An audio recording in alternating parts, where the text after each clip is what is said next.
Mums kontu ir tik daudz, kā vēl nekad. Ļoti daudz kontu. Un visur vēl jāliek atsevišķu paroli.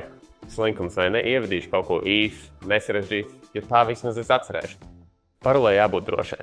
Un lai tev nevajadzētu atcerēties visu 100, tu vari atcerēties tikai vienu, ko tu izmantos paroļu pārvaldniekā, kur tiks glabāts viss pārējās. Bet ja tomēr parols noplūst, un ja krāpnieki neatlaidīgi mēģina piekļūt pakalpojumiem, ko cilvēki izmanto ikdienā, tad krāpnieks var ielogoties jūsu kontā. Kaut tikai būtu kaut kas, kas mūs var pasargāt tādā gadījumā. Otrais faktors. Vai nu Smart ID, vai e-paraksts, vai kods, kas mums ir nosūtīts SMS, vai ko ģenerē īpaša lietotne, piemēram.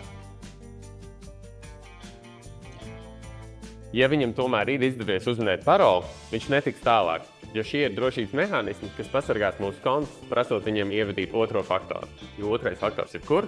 Tavā kabatā, un nevis pie krāpnieka. Ieskatoties divfaktoru autentifikāciju, būs drošībā, tāpēc pasargā tavu bankas kontu, e-pasta vai Instagram profilu. Tā uzstādīšana prasa vien pāris minūtes tava laika.